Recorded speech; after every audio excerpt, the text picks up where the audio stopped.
Next, we're going to hear from Harvey McMurchy, yeah, from the Georgian Bay Fruit Growers. Thanks for coming.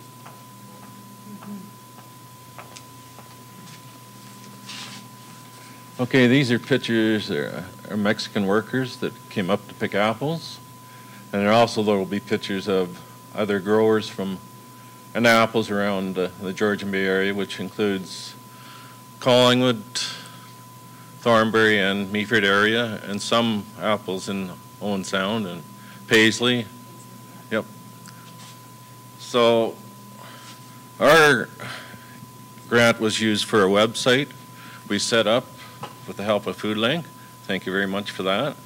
And anybody can go on our website and find out what's going on with the Georgian Bay fruit growers. Okay, the first plantings date back as far as 1846 in this area for apples. These are concentrated areas are suitable for apple production and a wide variety of other fruit as a result of the microclimate created by natural features. The most significant feature is the deep water of Nottawasaga Bay.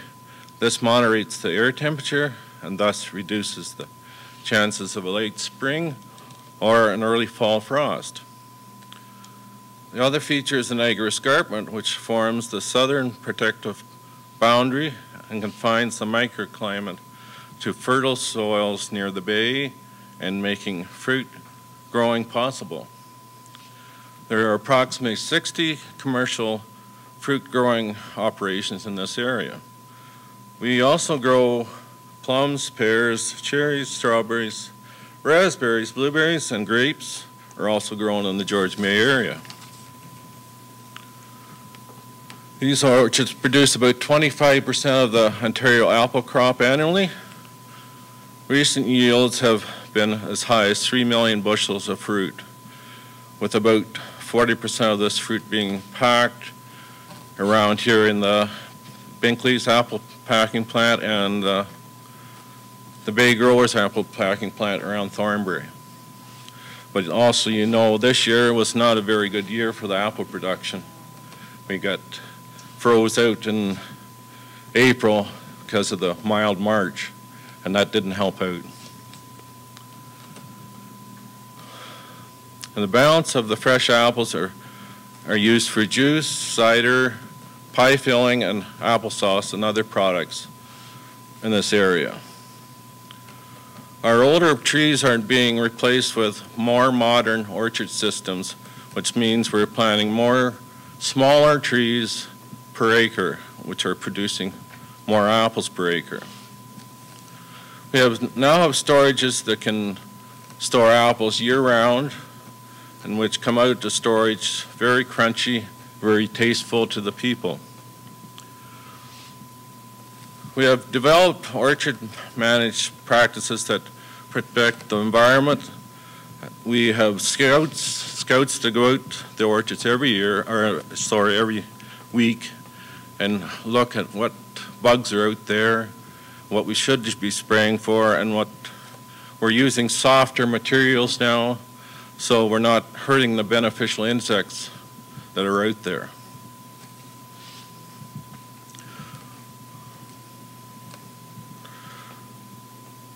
So we also have a hotline that we can go in and they'll tell us what bugs are out there, and they'll tell us what chemicals we should be using for the week, or if there's no bugs out there, we won't spray.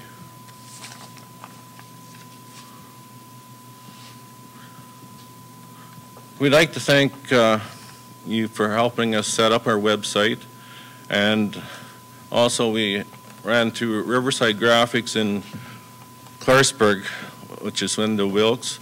She helped set up the website for us.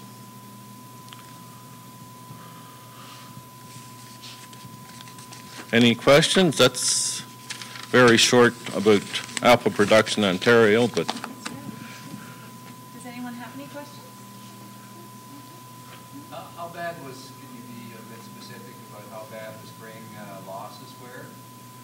Spraying losses? The spring losses. Oh, the spring losses, sorry. Yeah. Some people maybe had 5% of a crop. Some maybe out around Paisley, they said they had a complete loss. Yep. And some growers may have 15 to 25% of a crop this year. Do they have some sort of insurance? They have crop insurance. Some do. And some don't have crop insurance. Yeah, it's your decision whether you have crop insurance or not. Yep. For some of the new trellis systems, I noticed this year seem to have weathered the storm better than others. Is there anything harder or hardier varieties? Seems like all the earlier varieties got killed off by the frost this year. And spy varieties had maybe 25% of a crop, which is a late variety. They seem to weather the frost better.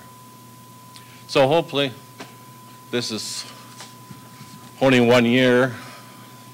My dad used to say back in the 40s they had a year like this, so hopefully we won't have a bad year like this for a few years. Thank you very much.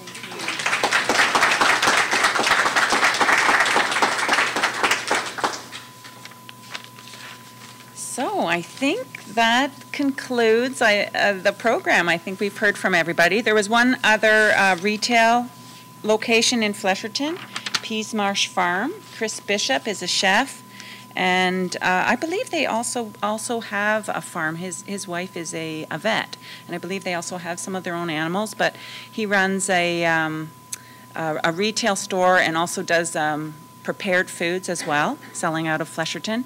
And yeah, so he was in the program as well. So he couldn't make it tonight. But I thank everyone for coming. And would you like to say a few words, Brian? Yeah. No, no. We've got Brian Pubstead here from the tourism in Grey County, and yeah. Okay. Yeah, yeah. So, okay.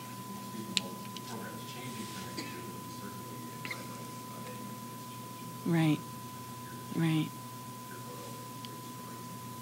Great. Okay. Okay.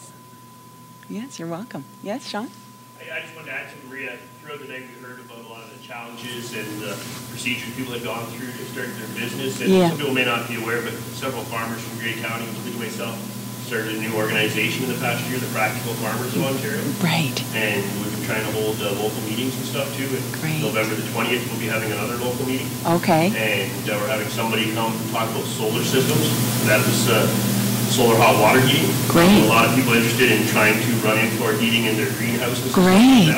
Great. Great. At zero carbon footprint. So we have somebody coming to speak about that and how that can work. And Great. we're also hoping to have Dr. Joanne McCall come and speak about heritage poultry varieties that would be interest people possibly in the area to raise. Great. So that's November 20th in Desborough. So November 20th in Desborough, the Practical Farmers are hosting some workshops. That's great. And they can see that on their website? Yeah, and I have handouts too for the website if Okay. anybody wants. And Great. we're doing the 2,000 bird chicken campaign right now to increase Yes. the number of bird small farmers can have. Right. And we have a hearing Yeah. on the 15th of next month with Chicken Farmers Fabulous. of Ontario. Oh, that's fabulous. Yes, that's fabulous. That's great news. Our farmers, our small diversified farms are greatly restricted by, in not being, they're non-quota holding operators. And so it's very small numbers of animals that they can have, and it doesn't make a farm viable. So that's great. The Practical Farmers of Ontario are taking that issue up, and you can find information on their website about that. And that's okay. Great, great. Thanks, Sean. Thanks a lot. Anyone else have any questions or anything? No, I guess that's it. So it'll conclude. I just want to, again, for the Rogers viewers, encourage them to go onto our website, foodlinkgraybruce.com, and check out all of the wonderful producers that we have and the retail stores that sell these products, the butcher shops, the bakeries, the local processors. There's 375 listings on there, and I'm sure it'll be up over 400 in no time because this is growing.